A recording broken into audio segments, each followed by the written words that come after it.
Élise Moreau fixait la grande fenêtre voilée du salon, les yeux perdus dans le silence d'une maison trop vaste pour deux personnes, encore plus pour une seule. Le plancher grinçait sous ses pas lents, comme pour lui rappeler que ce lieu, pourtant habité depuis 7 ans, ne lui avait jamais vraiment appartenu. La lumière grise de Normandie perçait à peine à travers les rideaux épais, jetant une teinte morne sur les meubles coûteux qu'elle n'avait jamais choisis. Tout ici portait la marque de Marc Delacroix, son mari du moins encore pour quelques heures. Ils s'étaient rencontrés à Caen lors d'un colloque agricole où Élise, jeune diplômée timide, présentait un projet sur l'agroécologie. Marc, lui, y était en tant qu'investisseur dans des exploitations de grande envergure. Leur différence de milieu, de langage et de priorité n'avait pas freiné leur histoire, ou peut-être que si, mais elle n'avait pas voulu le voir. Élise venait d'un foyer modeste, élevée par une mère infirmière et un père éleveur de chèvres dans le sud de la Manche. Marc, lui, était un pur produit d'une lignée normande ancienne et influente, héritier d'un domaine agricole qu'il avait peu à peu délaissé pour se lancer dans des affaires plus lucratives à Paris. Les premières années avaient été faites de compromis silencieux. Élise tentait de s'adapter à ce monde fait de dîners d'affaires, de décisions froides et d'apparences impeccables. Peu à peu, elle avait abandonné ses rêves d'agriculture respectueuse, troqué ses bottes contre des talons, son franc-parler contre des silences polis. Marc ne l'avait jamais frappé, ni même crié dessus. Son mépris était plus subtil, plus efficace. Il la corrigeait devant leurs amis quand elle se trompait de terme, levait un sourcil quand elle posait une question trop simple et la présentait souvent comme celle qui a un grand cœur, mais qui n'a jamais su gérer un budget. Ce matin-là, tout était enfin dit. Dans le bureau lambrissé de leur avocat, entre deux signatures, Marc avait posé sa plume avec cette expression d'ennui glacé qu'Élise connaissait si bien. Il avait regardé le document final, puis elle, et avait lancé sans émotion « Garde donc cette vieille ferme, toi la pauvre ». Le notaire n'avait pas levé les yeux. Élise, elle, avait simplement hoché la tête, trop vidée pour répondre. La vieille ferme en question se trouvait à quelques kilomètres du bourg de Saint-Léonard, en pleine campagne normande. Ancienne propriété des grands-parents de Marc, elle avait servi autrefois à la production de fromages artisanaux réputés dans toute la région. Mais depuis la mort de la grand-mère, Marc l'avait laissée à l'abandon, jugeant son exploitation peu rentable. Lorsqu'Élise s'y installa avec sa seule valise et un vieux break chargé de cartons, elle découvrit un lieu à la fois magnifique et sinistre. Les volets grinçaient, les tuiles manquaient, le jardin était envahi de ronces et une odeur de renfermé régnait dans chaque pièce. Pas d'amis à appeler, pas de famille proche dans les environs. Même son téléphone semblait silencieux, comme si le monde avait tourné la page sans elle. Loin des appartements parisiens des mondanités, des agendas partagés avec les investisseurs, Élise se retrouvait face à elle-même, avec pour seul avenir une bâtisse décrépite au bout d'un chemin de terre boueux. La première nuit fut difficile.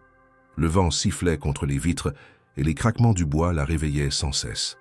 Mais il y avait aussi quelque chose d'étrangement apaisant dans ce silence rural.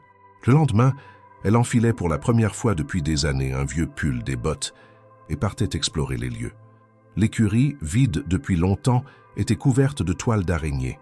Le vieux potager, envahi par les orties, laissait encore deviner des rangées d'herbes sauvages. Tout respirait l'oubli, mais aussi la possibilité. Elle passa les jours suivants à nettoyer, trier et tenter de comprendre comment cette ferme fonctionnait autrefois. Des traces de vie passée apparaissaient à mesure qu'elle avançait. Une vieille étiquette, Camembert Maison, grand-mère de la Croix, un moule à fromage rouillé, un calendrier jauni de l'année 1998.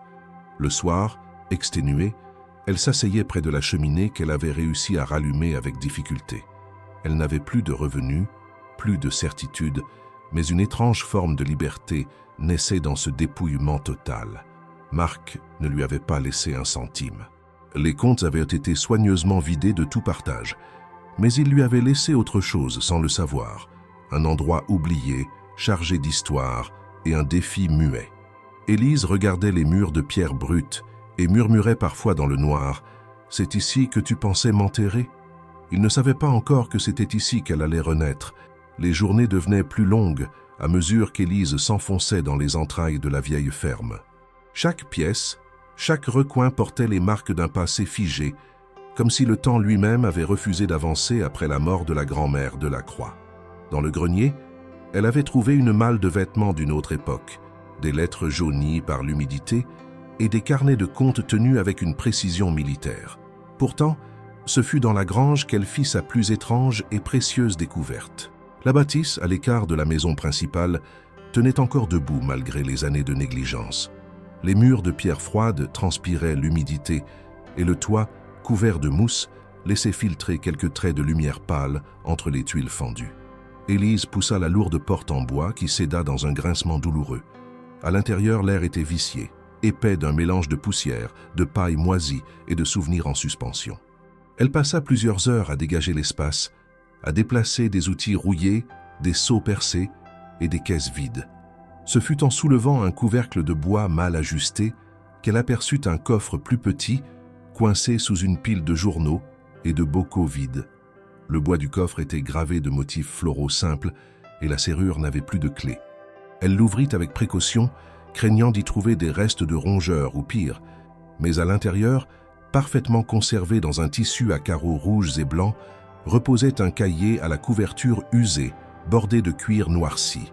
Elle s'assit sur une botte de foin pour l'ouvrir.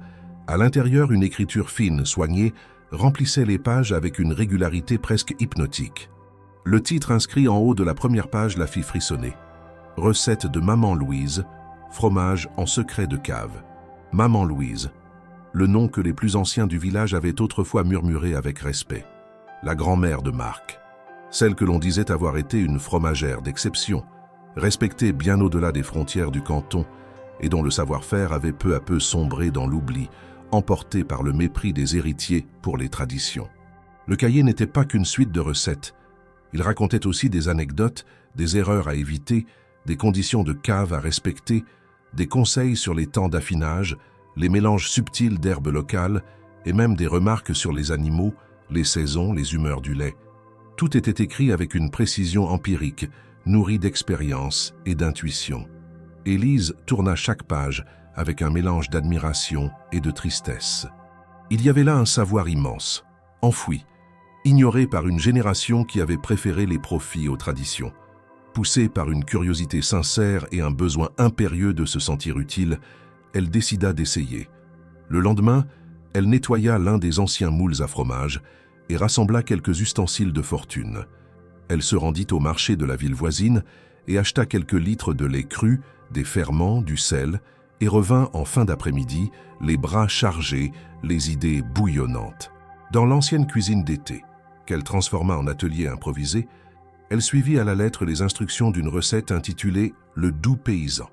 La préparation demanda de la patience, de la précision et une grande attention à la température. Tout semblait simple, mais chaque geste avait son importance. La lente coagulation, le découpage du cahier, le brassage, le moulage, le retournement. Elle sentit ses mains reprendre des gestes qu'elle croyait avoir oubliés depuis l'enfance, quand elle aidait son père dans la chèvrerie familiale. Le soir, elle plaça les premiers fromages dans une petite cave qu'elle avait aménagée à la hâte dans l'ancienne chambre froide, encore fonctionnelle malgré son âge. Les jours suivants, elle observa, nota, retourna les fromages, contrôla l'humidité. Une légère croûte se forma. Puis, au bout d'une semaine, elle goûta. Le résultat la surprit. Le goût était franc, un peu herbacé, avec une douceur inattendue en fin de bouche. Rien de comparable à ce que l'on trouvait dans les rayons des supermarchés. Ce n'était pas parfait, mais c'était vivant. Elle en coupa une autre tranche, la fit fondre légèrement, puis la goûta à nouveau, cette fois avec un quignon de pain. Elle se surprit à sourire. Elle avait redonné vie à quelque chose, pas seulement un fromage, mais un savoir, une voix, un héritage oublié. Élise passa les jours suivants à tester d'autres recettes. Certaines échouèrent, trop acides, trop secs, mal affinées. Mais d'autres surprirent par leur équilibre, leur singularité. Elle prit des notes, modifia quelques étapes, adapta les doses. Bientôt, elle avait une dizaine de fromages alignés dans sa petite cave, chacun portant une étiquette manuscrite avec une date et un nom. Elle commença à imaginer une identité, une histoire à raconter autour de chaque création. Ce fut aussi à ce moment qu'elle prit conscience de l'absence totale de documentation sur ces fromages dans les registres agricoles récents. Personne n'en parlait, comme si cette tradition avait été volontairement effacée. Pourtant, Tout dans le cahier de maman Louise montrait un lien profond entre les produits et la terre, entre les gestes et les saisons. Élise comprit que ce qu'elle tenait entre ses mains n'était pas seulement un recueil de recettes, mais une mémoire collective que le temps, le mépris et la modernité avaient voulu enterrer. Elle pensa un instant à Marc, à son dédain pour ses savoirs manuels, à son rire sec lorsqu'elle parlait de revenir un jour à une vie plus simple, plus proche du sol. Il aurait sans doute tourné en dérision ce qu'elle faisait. Peut-être même aurait-il appelé cela un caprice de divorce, un passe-temps inutile pour éviter de sombrer. Mais elle savait au fond d'elle que c'était bien plus que cela. C'était un début, un ancrage, et peut-être, avec de la patience, un chemin de reconstruction. Elle nettoya la grange, installa une table plus solide, organisa un petit espace de travail avec des étagères, des bocaux d'herbes séchées et des ustensiles rangés. Chaque jour, elle se levait avant l'aube, préparait le lait, expérimentait. Elle n'avait encore personne à qui vendre, aucun débouché. Mais elle avait retrouvé quelque chose qu'elle n'avait pas senti depuis longtemps. La paix de faire quelque chose de ses mains, d'utile, de réel. Une nuit, en relisant les dernières pages du cahier, elle tomba sur une phrase qui la frappa par sa simplicité. « Ce qui vient du cœur se goûte toujours ». Cette phrase, écrite de la main d'une femme qu'elle n'avait jamais connue, mais dont elle sentait chaque jour la présence à travers ses gestes, resta dans son esprit longtemps après que les lampes à pétrole furent éteintes. Quand Élise décida de sortir ses premiers fromages de la cave et de les proposer à la vente, elle n'imaginait pas à quel point le rejet serait brutal. Forte de ses essais réussis, confiante dans le goût authentique qu'elle avait recréé, elle avait pris soin d'emballer chaque pièce dans un papier craft orné d'une petite étiquette qu'elle avait dessinée elle-même, portant simplement le nom de Ferme du Pré Dormant. Elle avait chargé une vieille caisse en bois à l'arrière de son véhicule, un break poussiéreux et cabossé, et pris la route vers le bourg de Saint-Léonard, persuadée que les habitants de cette région, attachés à leur terroir, sauraient reconnaître la qualité de ses produits. Le marché se tenait chaque samedi matin sur la petite place centrale, entre la boulangerie, l'église et la mairie. Une file de stands bien alignés offrait légumes, miel, œufs, confitures, et quelques fromages produits par des artisans locaux. Le jour où Élise arriva, elle avait choisi de ne pas demander de stand officiel. Elle préférait commencer doucement, à l'ancienne, en se plaçant simplement avec sa caisse près de la fontaine, un peu à l'écart mais suffisamment visible pour attirer quelques regards. Elle s'était vêtue simplement, avec un tablier propre et un air modeste, prête à engager la conversation, à offrir des échantillons, à parler de ses méthodes artisanales. Mais les regards qu'on lui lança n'étaient pas curieux. Ils étaient méfiants, parfois même froids. Les premiers passants la contournèrent sans un mot, comme si sa présence gênait. Une vieille dame qui s'était arrêtée un instant en lorgnant les fromages tourna les talons dès qu'Élise lui adressa un sourire. Un couple plus jeune échangea quelques mots à voix basse avant de hausser les épaules et de s'éloigner sans même la regarder. Ce ne fut qu'après 2 heures à attendre sans vendre la moindre pièce qu'un homme trapu, le visage buriné par le soleil, s'approcha enfin. « Vous êtes la femme de Marc Delacroix » demanda-t-il sans préambule. Élise hésita une seconde. Elle savait que ce nom éveillait beaucoup d'émotions dans la région, peu d'entre elles positives. « L'ex-femme » répondit-elle calmement. « Je vis maintenant à la ferme familiale, du côté de la route de Valmont. » Il plissa les yeux, la détailla de haut en bas, puis haussa les sourcils. « Celle qu'il a laissée avec la vieille ruine ? C'est vous qui faites ces fromages ?» Élise acquiesça. « Ce sont des recettes traditionnelles de sa grand-mère. J'ai trouvé ses carnets. Je les respecte au mot près. » Mais l'homme secoua la tête avec un sourire désabusé. « On ne s'improvise pas fromager, madame.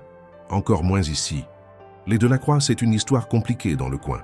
Et vous n'êtes pas d'ici. » Il tourna les talons avant même qu'elle ne puisse répondre. Et ce fut là le refrain de toute la matinée.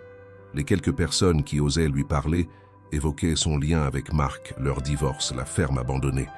Personne ne goûtait ses fromages. Personne ne posait de questions sur son travail, sur sa démarche. Les gens semblaient avoir déjà décidé ce qu'elle représentait. Une étrangère ayant hérité d'une terre qui ne lui revenait pas. L'épave d'un mariage que tout le monde avait vu se décomposer. Une importune qui venait réveiller des souvenirs que le village préférait oublier. Quand elle quitta la place du marché, le soleil était haut et sa caisse presque aussi pleine qu'à son arrivée. Elle rentra en silence, le cœur lourd. Ce n'était pas la première fois qu'elle faisait face au rejet, mais celui-ci avait une amertume particulière. Elle avait espéré trouver dans ce village rural une forme d'accueil, un intérêt pour ce qu'elle tentait de recréer. Mais elle n'avait trouvé que méfiance et jugement. Ce soir-là, elle s'assit sur le banc près du vieux puits de la ferme, les bras posés sur ses genoux, le regard perdu dans les champs qui s'étendaient au loin. Elle se sentit à la fois vide et en colère. Pas contre les villageois, mais contre cette impression d'être toujours celle qu'on tolère, jamais celle qu'on écoute. Pendant des années, elle avait accepté les humiliations de Marc, la condescendance de ses amis, les sourires hypocrites dans les dîners. Et maintenant qu'elle tentait enfin quelque chose pour elle-même, il semblait que le monde lui fermait encore les portes. Mais une pensée, fugace, traversa son esprit. Si personne ne voulait de ces fromages ici, alors peut-être fallait-il simplement les faire connaître ailleurs. Elle n'avait pas besoin d'approbation immédiate. Elle avait besoin de temps, de persévérance et peut-être d'un peu de chance.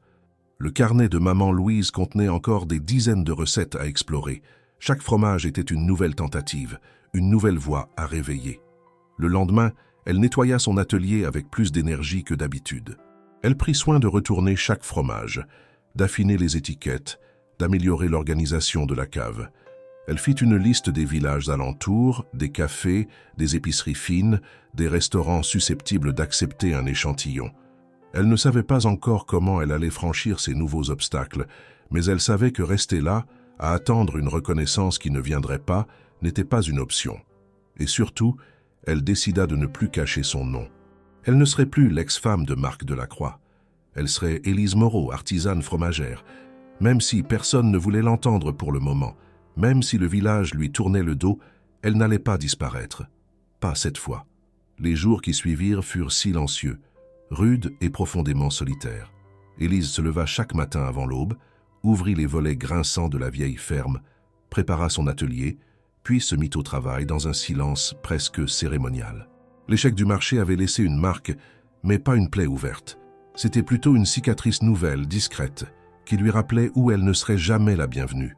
Elle s'en accommoda comme on s'accommode d'un hiver trop long, sans plainte, sans espoir de dégel immédiat, mais avec une forme de résignation calme. Elle continuait ses expérimentations, avançait dans le cahier de maman Louise comme on lit un roman oublié, en découvrant à chaque page une complexité qu'elle n'avait pas soupçonnée. Les combinaisons de lait, les durées d'affinage, les textures, les températures de cave, les temps de repos. Tout était à la fois empirique et d'une rigueur presque scientifique, mais elle commençait à reconnaître des schémas, à anticiper certaines réactions, à développer des gestes sûrs.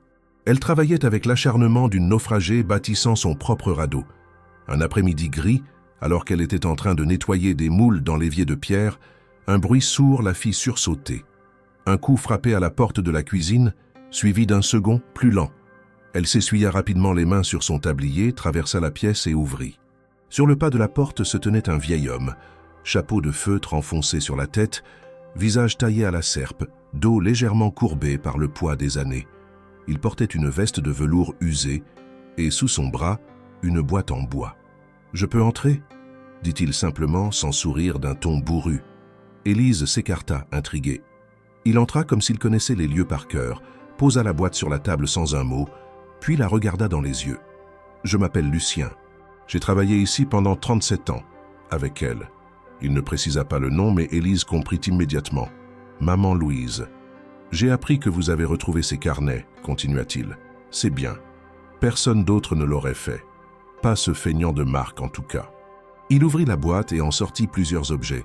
Un vieux thermomètre à lait, une louche à long manche, un couteau à cailler usé, mais encore tranchant, et un petit carnet noir, bien plus modeste que celui de la grand-mère.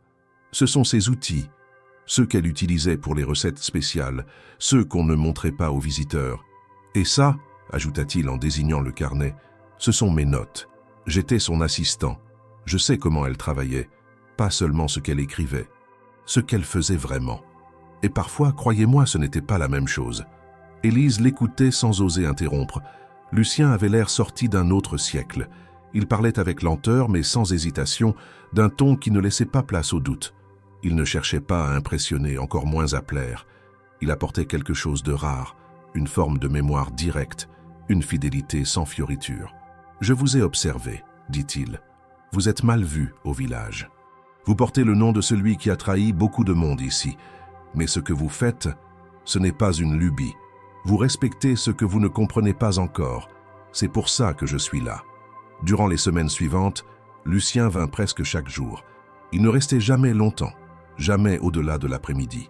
Il corrigeait les gestes, reprenait certaines méthodes, insistait sur des détails qui échappaient à Élise. La température exacte du lait selon la saison, le moment précis pour ajouter la présure, la texture du cahier lorsqu'il fallait le couper. Il montrait, parfois râlait, mais toujours avec une précision désarmante. Il ne complimentait jamais. Mais ses silences approbateurs valaient plus que des discours. Il lui apprit à reconnaître les moisissures bénéfiques, à ajuster le taux d'humidité de la cave avec des méthodes artisanales, à observer la couleur du cahier pour en prédire la texture finale. Il lui raconta aussi parfois des souvenirs fragmentés.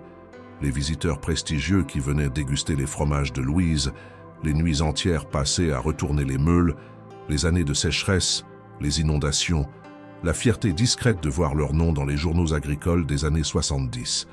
Élise, de son côté, s'appliquait comme jamais. Sous les conseils de Lucien, elle parvint à reproduire une variété oubliée, que Louise appelait le fermier têtu, un fromage de caractère, à croûte lavée, que Lucien décrivait comme un coup de poing dans la bouche et un baiser après. Le résultat fut saisissant. L'odeur forte, presque animale, contrastait avec un goût long et nuancé. Elle sut alors qu'elle tenait quelque chose, un produit qu'on n'achète pas par hasard, mais qu'on recherche, qu'on se transmet, qu'on raconte. Ils n'étaient pas amis, ils n'échangeaient presque rien de personnel, mais une forme de respect mutuel s'était installée. Élise ne posait pas de questions sur la vie de Lucien, sur ce qu'il faisait depuis la mort de Louise, sur les raisons qui l'avaient poussé à revenir maintenant. Et lui ne demandait rien sur Marc, sur le divorce, sur les projets d'avenir. Ils travaillaient, ensemble, sans promesse, sans faux semblants. Un matin, alors qu'ils retournaient en des fromages, Lucien déclara simplement « Vous avez la main, c'est rare. Et maintenant que vous avez compris ça, il faut que les autres le goûtent. Pas à Saint-Léonard, pas encore, mais ailleurs. Il y a un café à Beuzeville tenu par une femme futée. Elle aime ce qui sort de l'ordinaire, je vais lui parler de vous. » Élise acquiesça, surprise mais reconnaissante. Pour la première fois, ce n'était pas elle qui frappait à une porte. C'était quelqu'un d'autre qui l'ouvrait. Quelques jours après cette conversation avec Lucien, alors qu'Élise s'apprêtait à remettre de l'ordre dans sa cave et à lancer un nouvel affinage, un appel retentit dans le silence de la maison. Le vieux téléphone fixé au mur de la cuisine vibra d'un son aigu, presque incongru dans cet environnement rural où le seul bruit habituel était celui du vent ou des bottes dans la terre humide. Elle décrocha, un torchon sur l'épaule, les mains encore humides d'avoir lavé les moules. « Bonjour, ici le Café Montlieu à Beuzeville. On m'a parlé de vous. Est-ce que vous seriez en mesure de fournir 5 fromages pour la semaine prochaine? Des fromages à pâte molle, affinés, typés, mais pas trop agressifs. C'est pour une dégustation avec quelques clients réguliers. » Élise mit quelques secondes à répondre, surprise, presque méfiante. La voix était féminine, assurée, professionnelle.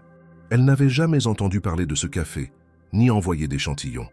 Mais elle répondit par l'affirmative, retenant la question qui lui brûlait les lèvres. Qui les avait orientés vers elle?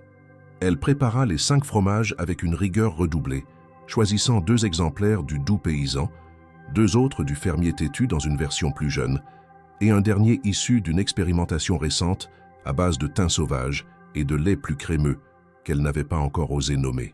Chaque pièce fut emballée avec soin, notée à la main, étiquetée avec la date d'affinage, et disposée dans une boîte en bois léger qu'elle tapissa d'un linge propre. Le jour convenu, elle chargea le tout dans sa voiture et prit la route pour Beuzeville. Le trajet traversait les collines douces et les vergers normands. Les nuages bas donnaient au paysage une teinte laiteuse, presque monochrome. À mesure qu'elle s'approchait du bourg, ses pensées s'embrouillaient. Elle ne connaissait personne à Beuzeville. Qui avait parlé d'elle à ce café? Lucien ne lui avait rien précisé depuis leur dernière discussion, et elle n'avait pas osé le questionner. Peut-être voulait-il simplement tester ses limites, voir si elle avait le courage de présenter son travail au-delà de la ferme. Le Café Montlieu se trouvait sur une petite place tranquille, à l'angle d'une rue bordée de platanes. L'enseigne était discrète, en lettres peintes à la main. À l'intérieur, une femme d'une 50aine d'années, au regard vif et aux cheveux relevés en un chignon lâche, l'attendait derrière le comptoir. « Élise Moreau ?» dit-elle avec un sourire léger. « Merci d'être venue en personne. Je m'appelle Marianne. J'ai entendu parler de vos fromages par quelqu'un de très discret. Je ne sais pas grand-chose, si ce n'est que vos produits sont faits à l'ancienne, avec du caractère. C'est tout ce que j'ai besoin de savoir. » Elle l'invita à déposer la boîte sur une table, l'ouvrit délicatement et observa chaque fromage comme s'il s'agissait d'une œuvre d'art. Elle en coupa un morceau, le porta à son nez, puis le goûta sans un mot. Son visage ne trahit aucune émotion immédiate. Elle goûta un second, plus corsé, puis le dernier, le plus expérimental. Elle mastiqua lentement, puis hocha la tête. C'est ce qu'il nous faut. Ce genre de goût, c'est ce que les gens cherchent sans le savoir. « Je vous commande 10 pièces pour dans 2 semaines. Est-ce possible ?» Élise acquiesça. Elle n'avait jamais reçu de commande si précise, encore moins doublée après une première livraison. Elle remonta dans sa voiture, le cœur agité. Ce n'était pas encore un contrat, ce n'était pas un partenariat, mais c'était une ouverture, et elle n'avait rien demandé, seulement répondu à une invitation. Les jours suivants furent marqués par une intensité nouvelle. Elle travailla sans relâche, affinant, retournant, notant chaque réaction, ajustant le sel, la température, la texture. Lucien, toujours aussi discret, la regardait travailler sans interférer. Lorsqu'elle lui parla du café et de la commande doublée, il se contenta d'un hochement de tête, puis ajouta simplement « Ce n'est qu'un début. Ce que tu fais, ça a du goût. Les gens s'en souviennent. » 2 semaines plus tard, elle retourna à Beuzeville avec les 10 pièces demandées. Cette fois, Marianne l'invita à rester pour observer la dégustation. Une douzaine de clients, habitués du café, s'étaient réunis autour d'une grande table en bois. Les fromages furent présentés comme des curiosités, accompagnés de pain rustique, de quelques fruits secs et de cidre local. Les conversations commencèrent à voix basse, puis prirent peu à peu de l'ampleur. Élise resta en retrait, observant les regards surpris, les sourires, les gestes de tête. Certains prenaient des notes. D'autres demandaient une deuxième part. Personne ne savait qu'elle était la créatrice de ces fromages, et c'était mieux ainsi. Elle préférait cette forme d'anonymat, cette honnêteté brute du goût qui ne dépendait pas d'un nom ou d'une réputation. À la fin de la séance, Marianne la rejoignit dehors. 2 clients ont demandé où ils pouvaient en acheter. Un autre est restaurateur à Pont-Audemer. Il veut passer une commande pour son menu de dégustation. Si vous êtes d'accord, je peux les mettre en relation avec vous. Élise sentit un mélange d'incrédulité et de satisfaction. Elle n'était pas encore une productrice reconnue, mais elle n'était plus invisible. Ce café, ce cercle restreint, c'était le premier pas vers quelque chose de plus grand. De retour à la ferme, elle prit le temps de s'asseoir un instant dans le vieux fauteuil de la cuisine, la boîte vide à ses pieds, les mains croisées sur les genoux. Le silence de la maison n'avait plus la même résonance. Ce n'était plus l'écho du vide, mais celui de la concentration. Son travail avait quitté les murs de la grange. Il avait trouvé sa première voie dans le monde extérieur. Et cette voie, aussi discrète soit-elle, portait plus loin qu'elle ne l'aurait cru. Le printemps s'était installé lentement sur les terres de Normandie. Les herbes hautes frémissaient sous les vents tièdes. Les pommiers laissaient tomber leurs premières fleurs blanches sur le sol détrempé, et les journées s'étiraient enfin sous une lumière plus franche. Élise avait instauré un rythme quasi militaire à son quotidien. Préparation du lait, surveillance des caves, livraison hebdomadaire au café Montlieu, gestion de quelques appels d'intérêt qui commençaient à affluer depuis Beuzeville et Pont-Audemer. Elle n'avait plus le temps de penser à ce qu'elle avait perdu. Chaque tâche, chaque décision, chaque silence était désormais une pièce de ce qu'elle reconstruisait à force de volonté. Mais les reconstructions, même les plus solides, attirent parfois les échos du passé. Ce matin-là, elle revenait d'une livraison. Son break s'enfonça dans le chemin boueux qui menait à la ferme et elle vit immédiatement que quelque chose n'allait pas. Une voiture noire, aux lignes trop nettes pour ce décor rural, était garée devant la maison. Elle freina brusquement, coupa le moteur et resta quelques secondes les mains crispées sur le volant. La silhouette qui l'attendait sur le perron lui fit l'effet d'un coup dans la poitrine. Marc, toujours aussi droit, toujours aussi bien habillé, mais plus mince, les traits tirés, les épaules légèrement affaissées. Il tenait dans une main une veste élégante, dans l'autre un téléphone qu'il ne consultait plus.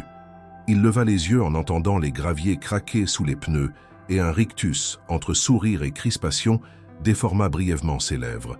Élise descendit sans hâte. Elle ferma la portière, contourna la voiture et se planta à quelques mètres de lui, sans chercher à se rapprocher. « Tu n'as pas répondu à mes messages, dit-il en guise d'introduction. « Je les ai lus, répondit-elle sèchement. Ce n'était pas nécessaire d'y répondre. Marc observa les murs de la ferme, les volets refaits à la main, les outils appuyés contre la grange, l'odeur lointaine du lait chauffé. Il sourit avec ironie. « Tu t'es vraiment installé ici, jusqu'au bout. Je ne pensais pas que tu tiendrais plus d'1 mois. » Élise resta immobile. Elle n'était plus celle qui baissait les yeux devant ses sarcasmes. Elle n'avait pas oublié, mais elle n'était plus affectée. « Pourquoi es-tu là, Marc ?» Il hésita. Son regard se perdit un instant dans les champs alentours. Puis il reprit, la voix un peu plus basse. « J'ai besoin d'aide. J'ai fait une erreur. Plusieurs, en fait. L'investissement en Afrique de l'Ouest a échoué. J'ai été lâché par un partenaire. Les fonds ont été gelés. J'ai dû vendre l'appartement de la rue Monge. Et mes parents ont fermé le robinet. Il ne me reste plus grand-chose. » Élise écoutait, chaque mot glissant sur elle sans y pénétrer. Elle n'éprouvait ni pitié, ni vengeance.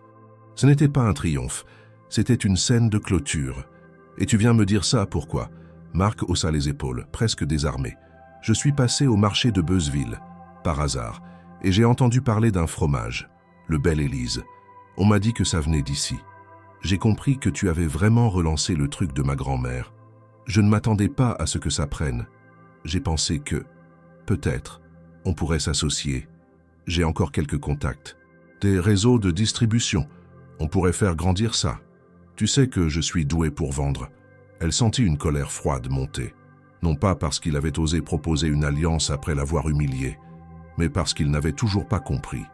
Il voyait dans son travail une opportunité, un produit, un nouveau tremplin pour retrouver sa place. Il ne voyait pas le sens, la dignité, la construction, seulement un levier. Tu veux vendre quelque chose que tu as méprisé. Tu veux bâtir sur ce que tu as abandonné. J'ai été con, oui, mais je vois que tu as fait quelque chose de réel. Je reconnais ça. Et je pense que tu as besoin d'aide. Les gens comme toi. Ils savent faire, mais pas développer. Pas comme moi. Elle rit, un rire bref, sans joie. Tu ne sais même pas ce que je fais. Tu ne sais pas ce que c'est, un fromage. Tu n'as jamais mis les mains dans une cuve. Tu n'as jamais passé une nuit entière à surveiller un cahier. Tu parles de réseau, de vente, de chiffres, mais ce que je fais ici, ce n'est pas une marque. Ce n'est pas une stratégie. C'est du vivant. Et ça ne t'appartient pas. Marc baissa les yeux. Ce fut la première fois qu'elle le vit vraiment désarmé. Il n'avait plus de réplique, plus de supériorité. Seulement une fatigue, une solitude et un passé qu'il ne contrôlait plus. « Tu vas me laisser comme ça ?» demanda-t-il. « Tu m'as dit un jour, garde cette ferme pourrie, toi, la pauvre. Tu te rappelles ?» Il acquiesça sans répondre. « Eh bien, c'est ce que j'ai fait. Et je ne suis plus pauvre, pas parce que je vends du fromage, mais parce que je me suis débarrassé de ce que tu m'as laissé, y compris de toi. » Elle tourna les talons, entra dans la maison et referma la porte doucement. Aucune colère dans ses gestes, aucune précipitation, seulement une certitude. Marc resta quelques minutes sur le perron, puis, sans bruit, il repartit vers sa voiture. Lorsqu'elle entendit le moteur s'éloigner, Élise retourna à sa cave. Un lot de Belle Élise était presque prêt à être emballé. Le fromage portait son nom, son vrai nom, et il n'était à vendre à personne. Quelques semaines après le départ de Marc, Élise reçut par courrier une enveloppe au papier épais, sans logo, adressée à la main. À l'intérieur, une invitation sobre mais précise. La commission du Festival des fromages traditionnels de Normandie annonçait l'ouverture des inscriptions pour les artisans indépendants, incluant cette année une catégorie spéciale « Nouveaux producteurs ». Le document n'était pas personnalisé, mais elle sut immédiatement que cette invitation n'était pas anodine. Marianne du Café Montlieu avait sans doute glissé son nom dans les oreilles qu'il fallait. Aucun autre élément ne l'expliquait. Elle hésita. Ce type d'événement attirait des producteurs chevronnés, reconnus, souvent membres de coopératives anciennes ou de familles impliquées dans l'affinage depuis des générations. Élise n'avait que quelques mois d'expérience concrète, une cave encore rudimentaire, une étiquette artisanale griffonnée à la main et des marges de production serrées. Mais Lucien, à qui elle montra l'invitation, réagit sans détour. Il faut y aller, c'est l'occasion. Même si tu ne gagnes rien, tu verras ce que tu vaux à côté des autres. Et eux verront aussi. Elle déposa son dossier 2 jours plus tard. Elle choisit de présenter un seul fromage, le Belle Élise, affiné à cœur, à croûte lavée, dont la saveur commençait à se stabiliser dans une identité reconnaissable. Elle fit affûter ses outils, nettoya chaque planche, testa différentes températures dans la cave pour peaufiner l'affinage du lot qu'elle enverrait. Elle contacta Marianne qui accepta de l'aider à concevoir une étiquette plus professionnelle et Lucien fabriqua avec ses propres mains une petite table en bois clair avec un support discret pour y apposer la fiche descriptive du produit. Le jour du festival arriva vite. Il se tenait dans une grande halle couverte à quelques kilomètres de Caen et rassemblait une centaine de producteurs venus de toute la Normandie. Certains arboraient des stands sophistiqués, avec nappes brodées, panneaux explicatifs, présentoirs en verre. D'autres jouaient la carte de la rusticité assumée, avec des planches en bois brut, des fromages posés à même la paille, des photos de troupeaux affichés en fond. Élise arriva avec sa voiture modeste, sa petite table, ses 12 pièces de Belle Élise, quelques brochures imprimées au café de Beuzeville et son calme. Elle s'installa dans un coin de l'espace réservé aux nouveaux exposants. Autour d'elle, des visages tendus, des regards qui trahissaient autant d'orgueil que d'inquiétude. Elle ne connaissait personne, mais le nom Delacroix sur ses papiers d'inscription avait suffi pour faire murmurer certains. Elle en entendit deux discuter à voix basse à sa droite. « C'est la femme du Delacroix, celle à qui il a laissé la vieille ferme. Tu parles d'un rebond. » Mais Élise ne réagit pas. Elle avait choisi de ne pas corriger, de ne pas expliquer. Son fromage parlerait pour elle, ou pas, mais ce ne serait pas par les mots. Les heures passèrent. Quelques visiteurs s'arrêtèrent, curieux. Ils goûtèrent, posèrent des questions. Certains firent des commentaires polis. Un homme cependant attira son attention. Il portait un badge qui l'identifiait comme membre du jury. Il goûta le Belle Élise sans un mot, mâcha lentement, puis leva les yeux vers elle avec un léger froncement de sourcils. « Ce goût, vous utilisez une cave naturelle ?» Élise acquiesça. Il poursuivit, plus intéressé. « Et vous faites vos lavages à la main sans chambre de maturation contrôlée ?»« Oui, tout est manuel. » À l'ancienne. Il acquiesça, nota quelque chose dans un carnet, puis repartit sans un mot de plus. Ce fut le seul moment où elle sentit qu'un regard professionnel avait réellement évalué son travail. À la fin de la journée, les annonces des prix furent faites dans l'agitation d'une foule dense. Les lauréats furent appelés un à un. Meilleure pâte molle, meilleure innovation, prix du terroir, mention spéciale du public. Le nom de Belle Élise ne fut cité à aucun moment, pas même dans les mentions honorifiques. Certains regards se posèrent sur elle avec une légère condescendance. Une tentative de plus qui n'avait rien obtenu. Elle rangea son stand en silence. Lucien, qui l'avait accompagnée en retrait, s'approcha sans parler. Ils montèrent dans la voiture. Le trajet du retour fut court, silencieux, mais ni l'un ni l'autre ne montrait de déception réelle. Ils savaient tous deux que l'événement n'avait été qu'une scène parmi d'autres, et que parfois, la reconnaissance ne se mesure pas en trophées. Le lendemain, alors qu'elle préparait un nouveau lot de fromage, le téléphone sonna à nouveau. C'était un homme, la voix posée, professionnelle. « Madame Moreau, je suis responsable de la section produits artisanaux pour une chaîne d'épicerie fine dans le nord de la France. Un de nos collaborateurs était au festival et a mentionné votre produit. Nous cherchons des fromages singuliers avec une vraie histoire et on m'a parlé du Belle Élise. Est-ce que vous seriez disponible pour un échange dans les prochains jours ? Nous aimerions discuter d'un partenariat potentiel. » Elle resta figée un instant. Le festival ne lui avait donné aucune médaille, mais il lui avait offert autre chose. La possibilité d'être remarquée par ceux qui ne distribuent pas des rubans, mais ouvrent des portes. Elle accepta le rendez-vous. Et ce soir-là, pour la première fois depuis son installation à la ferme, elle ouvrit une bouteille de cidre qu'elle gardait depuis des mois. Pas pour fêter une victoire éclatante, mais pour marquer un instant discret, une ligne de plus dans l'histoire qu'elle écrivait, jour après jour, sans permission, sans appui, mais avec une régularité tenace. Lucien leva son verre sans dire un mot, juste un regard qui voulait dire « continue ». Les semaines qui suivirent le festival furent marquées par une montée inattendue de l'activité à la ferme. Le bouche à oreille faisait son effet, lentement mais sûrement. Le café Montlieu augmenta sa cadence de commande. Une petite épicerie fine de Pont-Audemer proposa de prendre 3 fromages par semaine en test. Le restaurateur mentionné par Marianne demanda à Élise de lui fournir 2 variétés différentes pour sa nouvelle carte de saison. Même sans avoir remporté de prix, le Belle Élise avait retenu l'attention des connaisseurs. Le nom circulait discrètement dans les cercles qui comptaient. La fromagerie artisanale installée dans une ancienne ferme décrépite devenait un point d'intérêt pour ceux en quête de produits d'exception. Élise, bien que épuisée, tenait le rythme avec discipline. Levée avant le jour, elle préparait le lait, surveillait les caves, emballait les fromages à la main, gérait les expéditions avec l'aide ponctuelle de Lucien. Ce dernier, malgré son âge, continuait de venir presque chaque jour, conseillant, observant, corrigeant parfois avec ce ton sec qui faisait désormais partie du paysage sonore de la maison. Tout semblait enfin prendre une forme stable, jusqu'à ce matin d'avril où tout bascula.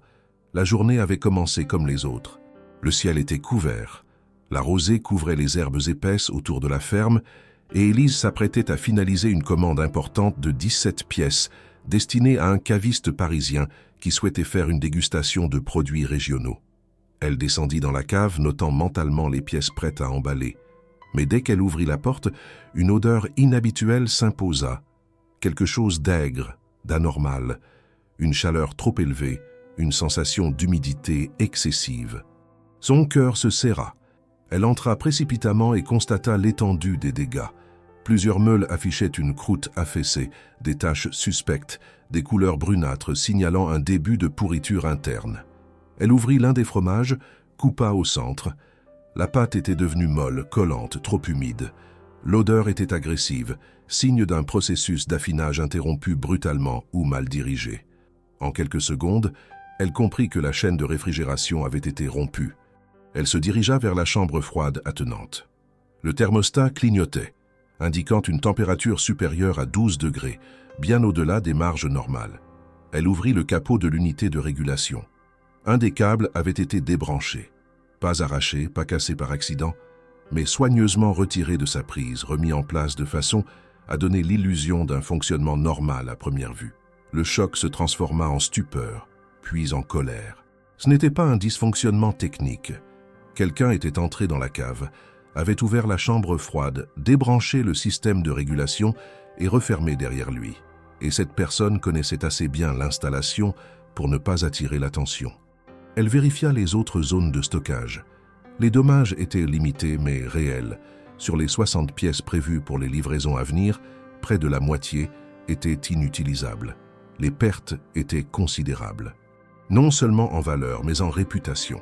Elle devait livrer dans les 3 jours, et elle n'avait plus que le tiers de ce qu'elle avait promis. Élise remonta à la cuisine, les mains noires de moisissure et de condensation.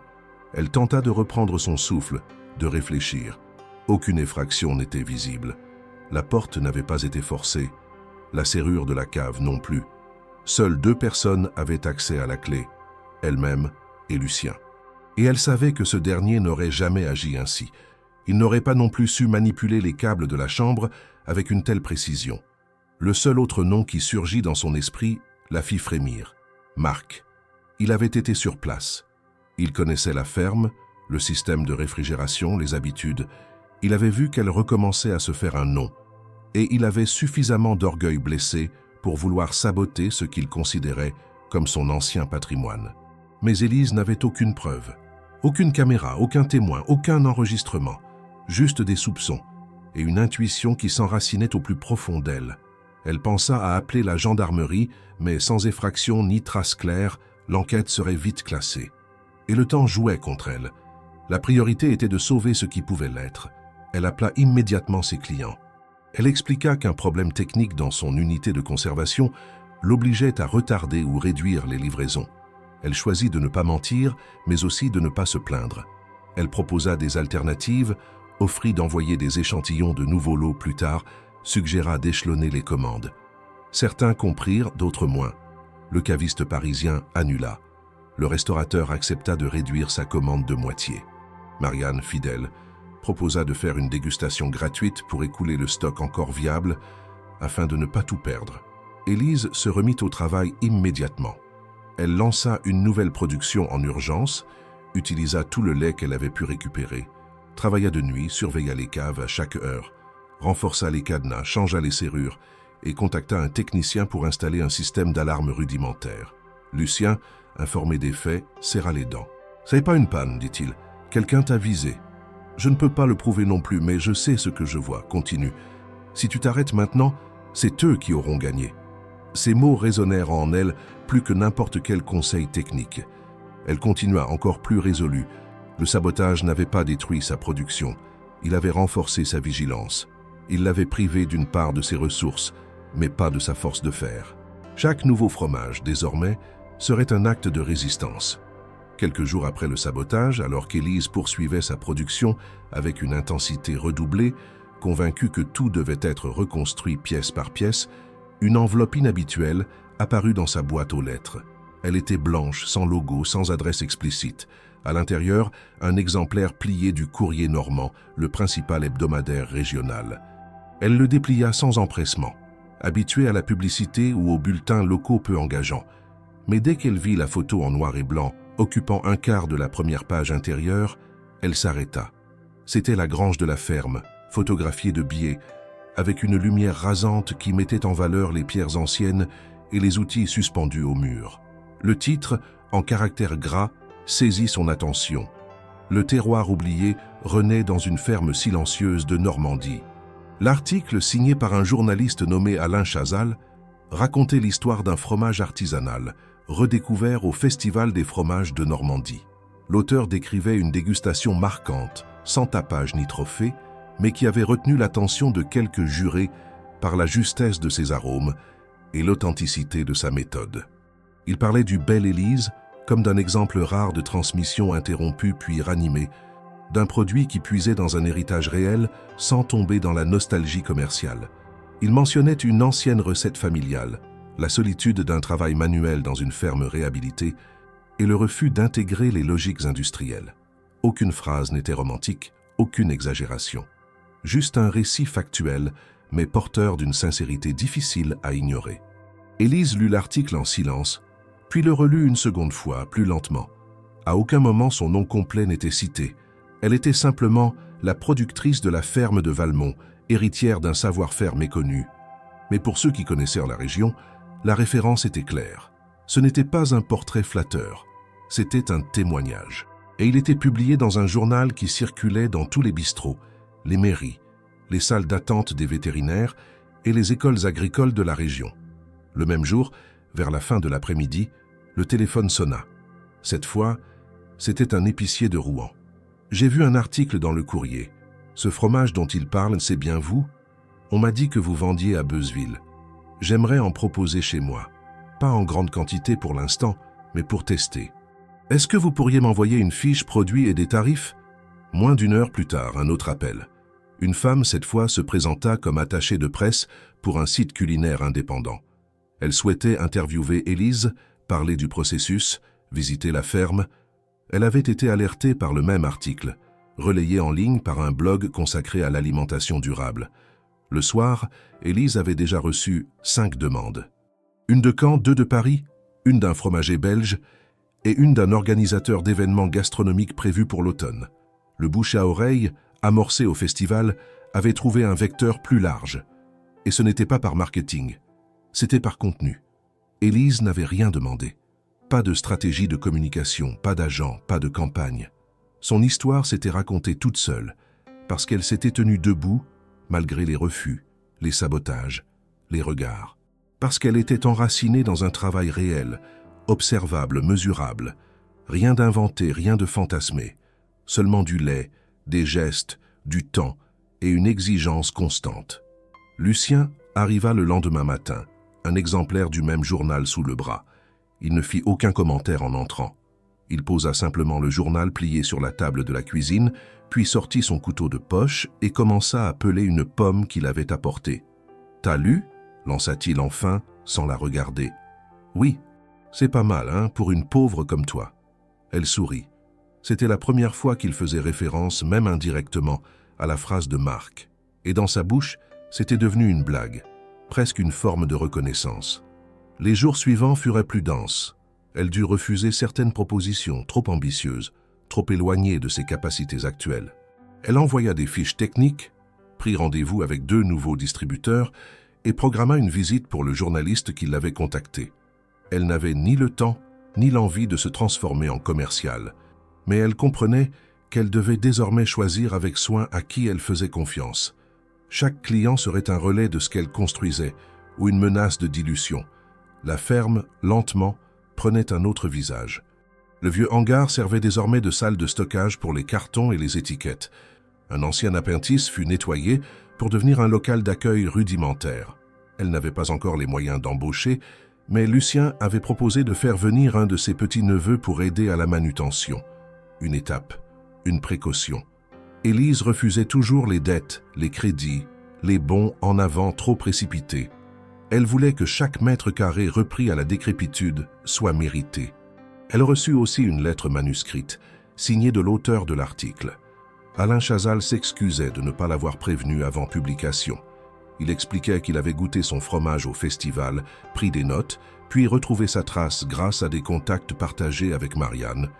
Il écrivait qu'il avait préféré laisser l'histoire exister sans l'encadrer de citations ou d'entretiens, persuadé que les faits parlaient d'eux-mêmes. Il proposait cependant de revenir plus tard, si elle le souhaitait, pour faire un reportage plus complet. Elle lui répondit simplement qu'il pouvait passer en fin d'été, une fois la saison haute passée.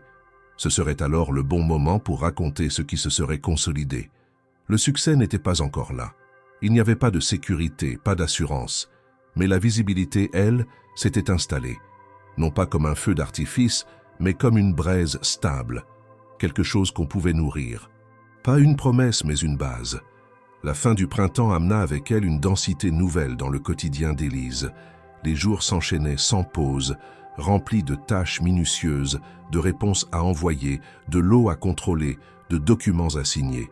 La ferme ne dormait presque plus. Si elle avait toujours conservé un certain équilibre entre production et réflexion, cette période-là mit à l'épreuve tout ce qu'elle croyait savoir de ses limites. Les sollicitations, bien qu'encore raisonnables, devenaient plus exigeantes. Chaque mail contenait une demande spécifique. Chaque appel apportait une attente.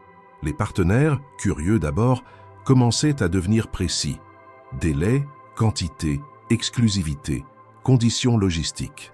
Parmi ces appels, un nom attira son attention.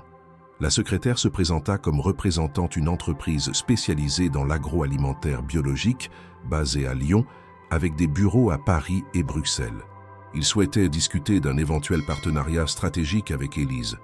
Ils avaient découvert son fromage lors d'une dégustation privée organisée par l'un de leurs acheteurs à Rouen, qui avait été séduit non seulement par le goût, mais aussi par l'histoire de sa production. Élise nota le nom, Maison Verdun. Elle ne le connaissait pas. Elle effectua quelques recherches sommaires. L'entreprise était jeune, fondée par un ancien cadre du secteur viticole, reconverti dans l'alimentation durable. Leur positionnement était clair, produit d'exception, circuit maîtrisé, mise en avant du producteur, mais à une échelle plus large, avec des moyens industriels bien rodés. Ils proposèrent une rencontre à la ferme, qu'Élise accepta après quelques échanges téléphoniques. 3 représentants de la maison Verdun arrivèrent un lundi matin, en tenue décontractée mais soignée, dans un véhicule électrique. Parmi eux, la directrice du développement, un homme des opérations logistiques, et surtout le fondateur lui-même, Antoine Verdun. Il se présenta avec chaleur, observa les lieux sans condescendance, goûta les fromages sans précipitation. Puis ils passèrent 2 heures à discuter dans la cuisine. Antoine exposa son projet avec une clarté chirurgicale. « Nous croyons à l'histoire du bel Élise, mais nous croyons aussi à son potentiel de développement. Ce que vous avez fait ici est admirable. Mais ce que vous pourriez faire avec les bons outils serait exponentiel. » Il parlait avec assurance mais sans arrogance. Il présenta une proposition structurée. La maison Verdun souhaitait acquérir l'exclusivité de la recette et de la marque Belle Élise pour une somme ronde, nette, clairement chiffrée, 1 million d'euros. Une partie immédiate, une autre à la signature du transfert industriel. En contrepartie, Élise quitterait la ferme. La production serait transférée dans une unité contrôlée par Verdun, dans le respect des méthodes artisanales, mais avec un volume adapté au marché national et, à terme, européen. La proposition n'était pas seulement financière. Elle venait avec des garanties de qualité, de communication, axées sur le respect de l'authenticité, de mise en avant d'Élise comme fondatrice du projet. Elle aurait un rôle consultatif, pourrait valider les premières séries, puis se retirer. Le nom Belle Élise resterait associé à elle, même si elle ne produisait plus rien. Elle écouta tout sans l'interrompre. Elle nota les chiffres, les délais, les engagements, Elle comprit aussi ce que cette offre représentait vraiment, une fin, un aboutissement et une séparation.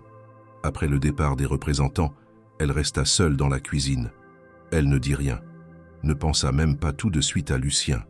Elle ouvrit la porte arrière, marcha jusqu'au potager qu'elle tentait de redresser depuis quelques mois, regarda les sillons mal tracés, les plants de tomates tordus, les herbes folles autour des allées. Elle s'assit sur une souche et respira. 1 million d'euros. Avec cette somme, elle pourrait tout effacer. Les dettes familiales, les années perdues, les humiliations. Elle pourrait acheter une maison, investir dans un autre projet, partir. Elle pourrait vivre pour la première fois sans craindre le lendemain. Elle pourrait voyager, découvrir d'autres terres ou simplement se reposer. Ne plus avoir à porter chaque commande sur ses épaules. Ne plus trier les moisissures, réparer les fuites, surveiller les températures. Mais elle perdrait aussi ce qu'elle avait construit. Pas seulement le fromage, mais l'acte de le faire. Le geste, la solitude active, le silence habité de la cave. Le regard de Lucien quand il observait une meule parfaite. L'odeur du caillé frais, la tension dans les épaules quand elle soulevait les moules. Et surtout, ce sentiment d'avoir reconstruit quelque chose sans le devoir à personne. Elle ne parla à personne de l'offre ce soir-là. Elle continua sa routine. Elle affina, elle retourna les meules, elle nota les températures, elle remplit le registre des ventes. Puis, tard dans la nuit, elle relut le courrier de Verdun, posé sur la table, en silence. Le lendemain, elle alla trouver Lucien. Il était en train de réparer un loquet sur la porte de la grange. Elle s'approcha, lui tendit les documents et lui raconta tout. Il écouta, les sourcils froncés, le regard durci par une concentration froide. « Tu veux mon avis » demanda-t-il. « Oui, c'est propre, bien ficelé. Ça fera vivre n'importe qui longtemps. Mais ça tuera ton fromage. Pas celui qu'ils vont faire, hein. Il sera bon, sûrement. Mais le tien, celui que t'as fait ici, celui-là, il mourra. » Il remit son marteau à la ceinture. « Alors, ça dépend. Tu veux être riche ? Ou tu veux être celle qui a fait revivre quelque chose ? Les deux, c'est rare. » Élise resta figée. Ce qu'il venait de dire ne contenait aucun jugement, seulement une vérité brute. Elle ne répondit pas tout de suite. Elle ne savait pas encore. Mais elle savait qu'elle ne signerait rien sans y penser 1000 fois. Le dossier de la maison Verdun était resté posé sur la table de la cuisine pendant 3 jours. Élise l'avait déplacé 2 fois pour nettoyer, 1 fois pour poser une assiette, mais jamais ouvert à nouveau. Elle n'en parlait plus, ni à Lucien, ni à Marianne, qui avait fini par comprendre qu'elle avait reçu une offre sérieuse. Même si la proposition était séduisante, même si chaque détail était pensé pour lui faciliter la vie, quelque chose résistait en elle. Ce n'était pas de la peur. Ce n'était pas non plus de l'orgueil. C'était une autre forme de lucidité. Une voix qu'elle n'avait jamais vraiment écoutée jusque-là et qui disait simplement « Ce que tu fais ici ne peut pas être déplacé ». Elle continua à travailler. Les commandes reprirent leur rythme. Le café Montlieu multiplia les suggestions de collaboration, de soirées dégustation, de petits événements autour des produits locaux. Une restauratrice de Caen proposa d'organiser une rencontre entre plusieurs femmes productrices de la région, toutes en reconversion, parfois après des drames personnels, souvent après avoir été écartées de projets agricoles par leurs conjoints, leurs familles ou leurs associés. Élise accepta l'invitation sans trop y croire. La rencontre eut lieu dans un hangar réaménagé à mi-chemin entre Caen et Lisieux. Elles étaient 12. Aucune ne portait le même tablier. Aucune ne faisait le même produit. Certaines élevaient des chèvres, d'autres cultivaient des plantes médicinales ou fabriquaient des savons à partir de lait fermenté. Mais toutes partageaient un point commun, la nécessité d'avoir commencé seules, dans des conditions précaires, avec peu ou pas de soutien. À la fin de la journée, une des femmes suggéra une idée à voix haute, sans prétention. Et si on faisait quelque chose ensemble? Un lieu, pas une boutique, un endroit de production, un centre d'apprentissage.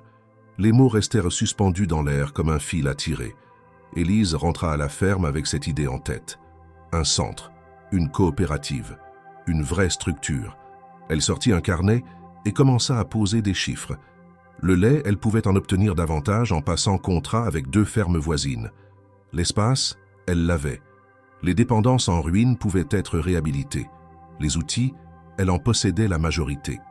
Il lui faudrait investir, oui, mais de manière ciblée. Elle consulta Lucien qui ne montra ni enthousiasme ni scepticisme, mais lui posa des questions concrètes. Où seraient stockées les productions? Comment seraient répartis les rôles? Quels seraient les statuts juridiques? Élise passa 2 semaines à réfléchir, à consulter, à lire, à écouter. Elle revint voir les femmes rencontrées à Caen. Elle proposa un plan. Un document modeste, sans prétention mais détaillé. Transformer la ferme en un espace partagé, où plusieurs productrices pourraient installer leurs ateliers, mutualiser les outils, partager les coûts et accueillir des visiteurs pour des formations. Chacune garderait son autonomie, son nom, son produit, mais elles construiraient ensemble une forme d'économie solidaire locale. Les réponses furent plus enthousiastes qu'elles ne l'avaient imaginé. 3 d'entre elles se dirent prêtes à s'installer dans l'année. Une 4e, plus prudente, proposa de venir un jour par semaine pour tester un atelier de formation. Le projet prit corps. Il fallut créer une association, trouver un nom, déposer les statuts. Le nom retenu fut simple, les Mains de la Terre. Il résonnait avec ce qu'elles étaient devenues, avec ce que leurs produits représentaient. Le jour où elle prit la décision de refuser l'offre de la Maison Verdun, Élise ne ressentit ni triomphe ni crainte.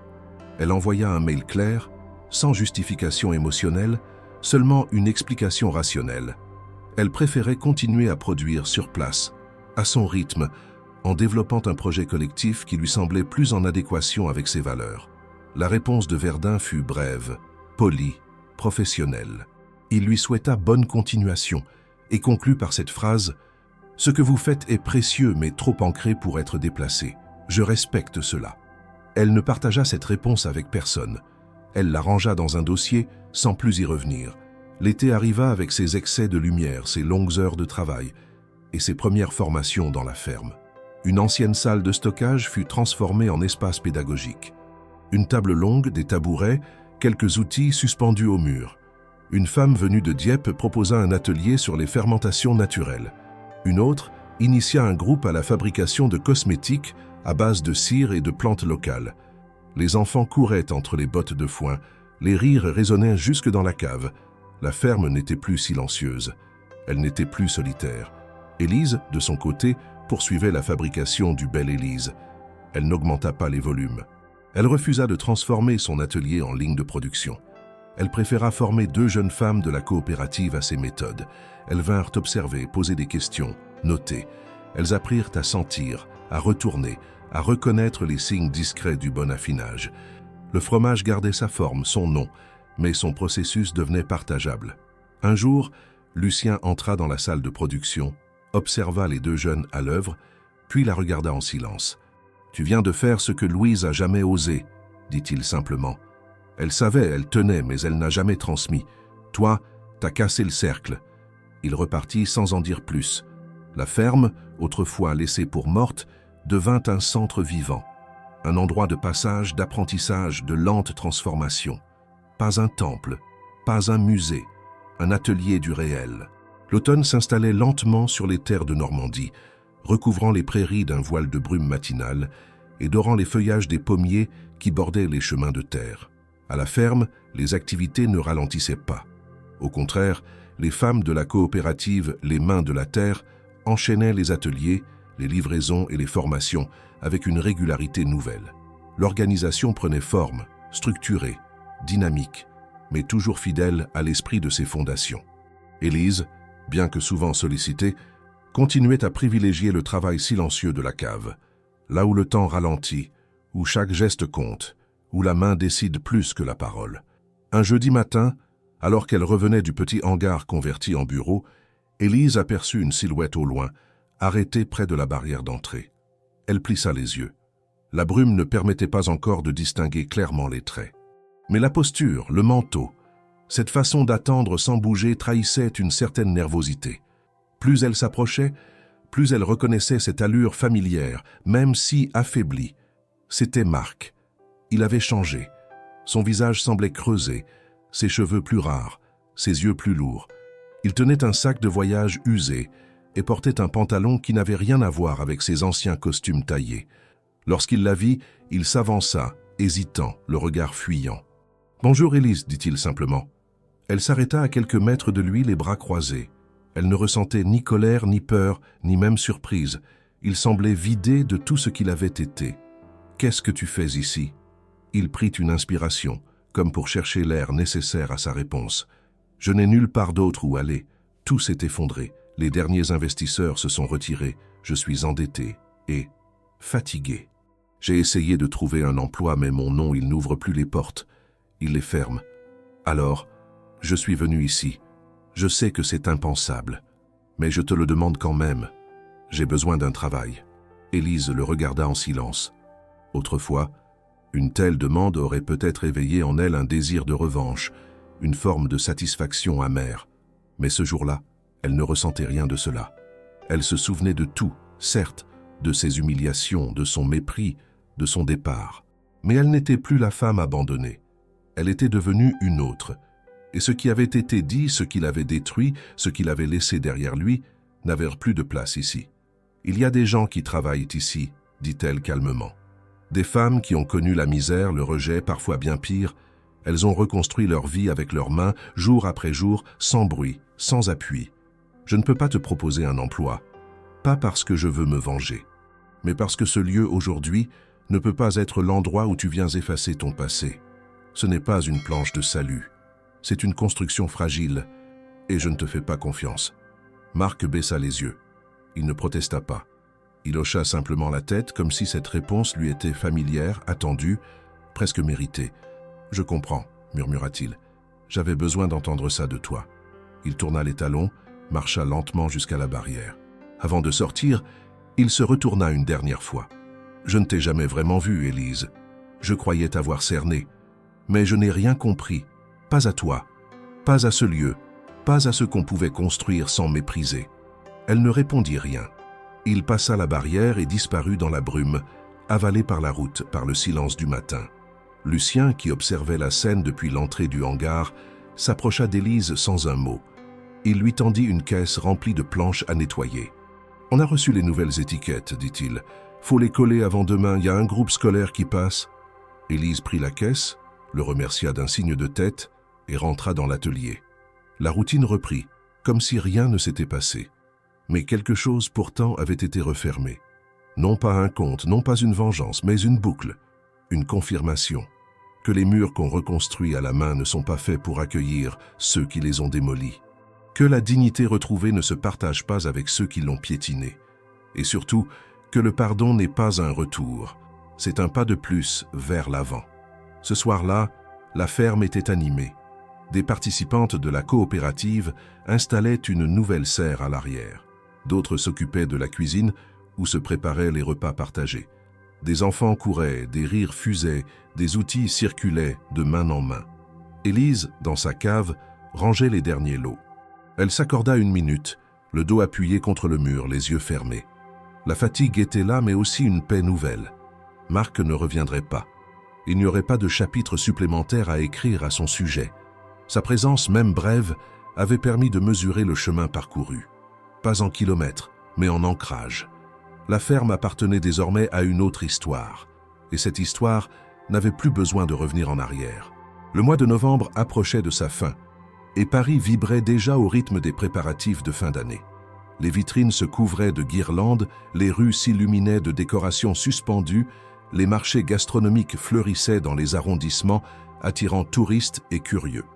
Parmi eux, un événement particulier s'organisait dans le quartier du Marais. La semaine des saveurs authentiques, un salon culinaire rassemblant des producteurs sélectionnés pour leur originalité, leur méthode artisanale et leur ancrage territorial. Élise y avait été invitée officiellement, cette fois par l'intermédiaire du réseau d'épiceries fines qui distribuait le Bel Élise depuis quelques mois. Elle avait d'abord hésité, comme toujours. Quitter la ferme pour plusieurs jours, même avec l'aide de la coopérative, restait un défi logistique. Mais les femmes avec qui elle travaillait avaient insisté. Elles avaient tout organisé pour que la production continue en son absence. Marianne lui avait même prêté un équipement de présentation pour valoriser le produit dans un cadre urbain. Lucien, lui, s'était contenté d'un hochement de tête approbateur.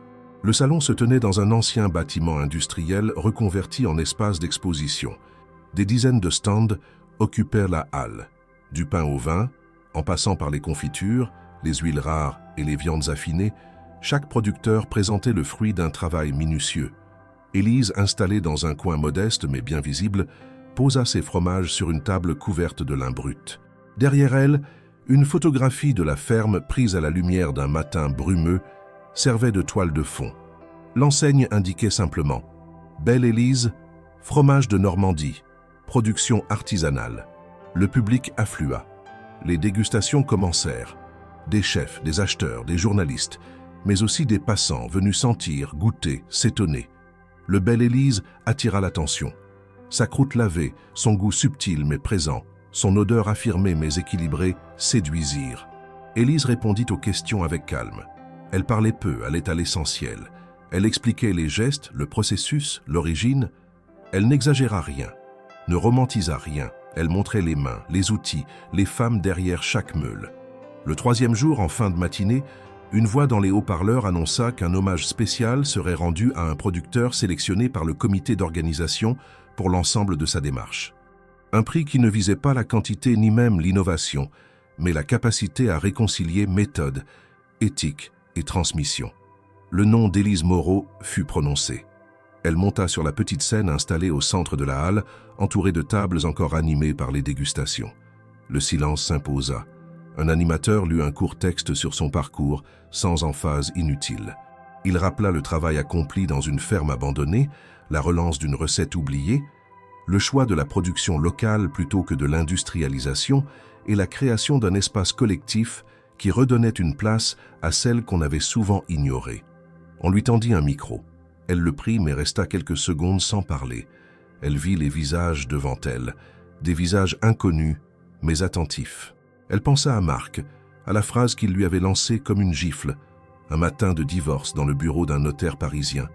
Elle pensa à la poussière du grenier, à la grange envahie de toiles d'araignée, au vieux cahier de Louise, à Lucien, aux premières fermentations, au silence, aux humiliations, au refus.